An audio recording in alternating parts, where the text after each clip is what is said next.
नमस्कार, मैं रवीश कुमार। आज हम निकल रहे हैं देश की उन 50 खबरों की यात्रा पर जो टीवी की चीख पुकार में दब जाती हैं, लेकिन आपकी जिंदगी में शोर मचाती हैं। शुरू करने से पहले एक छोटा सा सवाल, आप हमें किस शहर, किस कस्बे, किस गांव से देख रहे हैं?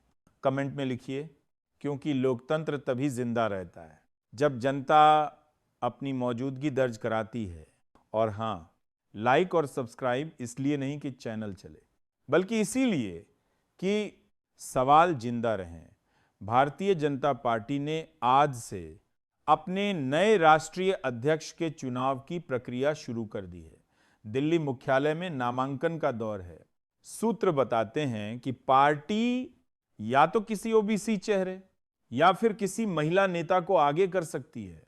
सवाल यह नहीं है कि अध्यक्ष कौन बनेगा, सवाल यह है कि क्या चेहरा बदलने से नीति भी बदलेगी। राहुल गांधी की भारत जोड़ो न्याय यात्रा आज पंजाब से हिमाचल प्रदेश में दाखिल हो गई। हिमाचल के मुख्यमंत्री और कांग्रेस कार्यकर्ताओं ने स्वागत किया। राहुल गांधी आपदा प्रभावित इलाकों में पहुंचे और कहा, केंद्र सरकार ने मदद नहीं की। सवाल यह है कि आपदा में राजनीति क्यों होती है और राजनीति में आपदा क्यों अनदेखी रह जाती है।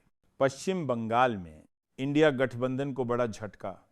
ममता बनर्जी ने साफ कह दिया, टीएमसी बंगाल की सभी 42 सीटों पर अकेले चुनाव लड़ेगी। उन्होंने कांग्रेस पर देरी का आरोप लगाया। यह वही राजनीति है जहां गठबंधन चुनाव से पहले टूटता है। और लोकतंत्र, चुनाव के बाद प्रधानमंत्री नरेंद्र मोदी आज केरल के कोच्चि पहुंचे। भव्य रोड शो हुआ, ईसाई धर्मगुरुओं से मुलाकात हुई। पीएम ने कहा, केरल का विकास मोदी की गारंटी है।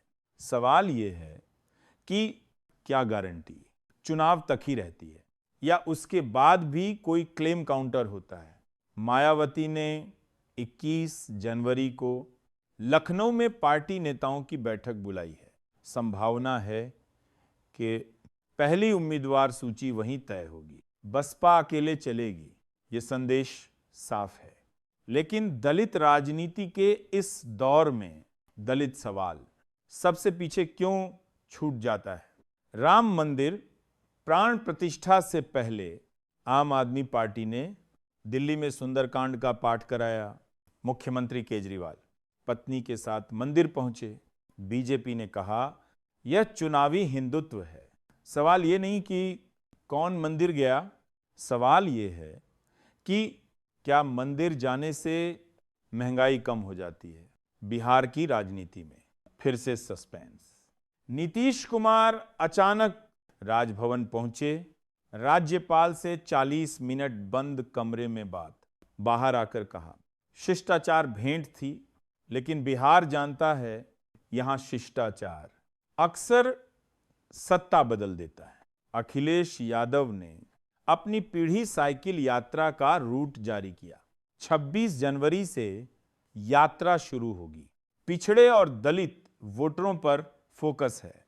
सवाल यह है कि क्या ये यात्राएं वोट तक ही सीमित रहेंगी या सत्ता तक पहुंचेंगी। चुनाव आयोग सख्त मूड में है। यूपी, बिहार, बंगाल और महाराष्ट्र के डीजीपी तलब किए गए हैं। हिंसा किसी कीमत पर बर्दाश्त नहीं होगी। लेकिन सवाल यह है कि क्या हिंसा सिर्फ चुनाव में गलत है या लोकतंत्र में हमेशा। महाराष्ट्र विधानसभा स्पीकर के फैसले के खिलाफ उद्धव ठाकरे गुट की याचिका पर सुप्रीम कोर्ट कल सुनवाई करेगा। असली शिवसेना कौन, ये सवाल अब अदालत तय करेगी। राजनीति जब अदालत में पहुंचे तो लोकतंत्र थका हुआ लगता है। अमित शाह नक्सल प्रभावित इलाकों के दौरे पर हैं। सरेंडर पॉलिसी की बात हुई, लेकिन सवाल यह है कि नक्सलवाद सिर्फ बंदूक से खत्म होता है या विकास से। कांग्रेस ने पी चिदंबरम की अध्यक्षता में घोषणा पत्र समिति बनाई है। रोजगार, महंगाई, पेंशन, मुद्दे वही पुराने हैं। सवाल ये है कि क्या इस बार वादों की तारीख नहीं गुजरेगी? कर्नाटक के मुख्यमंत्री ने सूखे के नुकसान का 1,000 करोड़ का बिल केंद्र को भेजा है।